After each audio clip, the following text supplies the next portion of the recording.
Good morning, traders, and welcome to the daily call this morning, Wednesday, the 14th of November.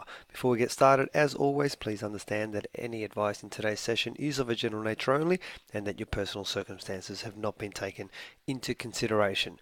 Okay, let's have a look at what's happened yesterday. The only data that was released came from the UK, where we saw the average earnings index number come in at 3%, which was on forecast. GBP had a solid day yesterday.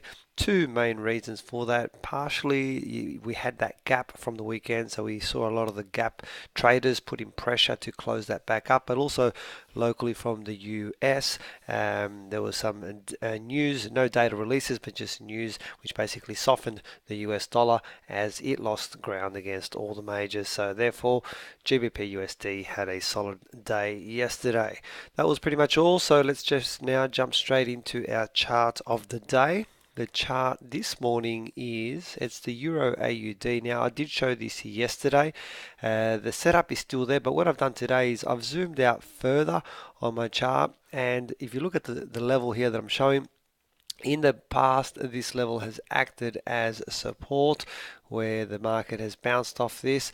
It did break through, then it's acted as support again, and now it's at that region there. Now, yesterday's candle, or the candle that is about to finish in about 20 minutes, which is this one here, did shoot down a little bit, but it's only put the tail through. So ideally what we're looking for is if today's candle can finish up as an inside candle to this one that I'm pointing at, well, then we would get a setup, and that would be sufficient for us to take a trade in the upward direction. So our chart of the day this morning is the Euro AUD on a daily time scale.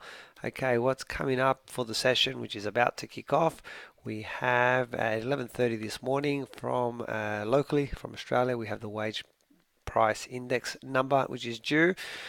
At 8:30 this evening from the UK, we have the CPI numbers, and then after midnight from the US, we have CPI and core CPI numbers due out there as well. That pretty much wraps up the session. Guys, as always, please feel free to contact us if you do have any questions. Follow me on Twitter at ChatFX for trade setups and breaking news.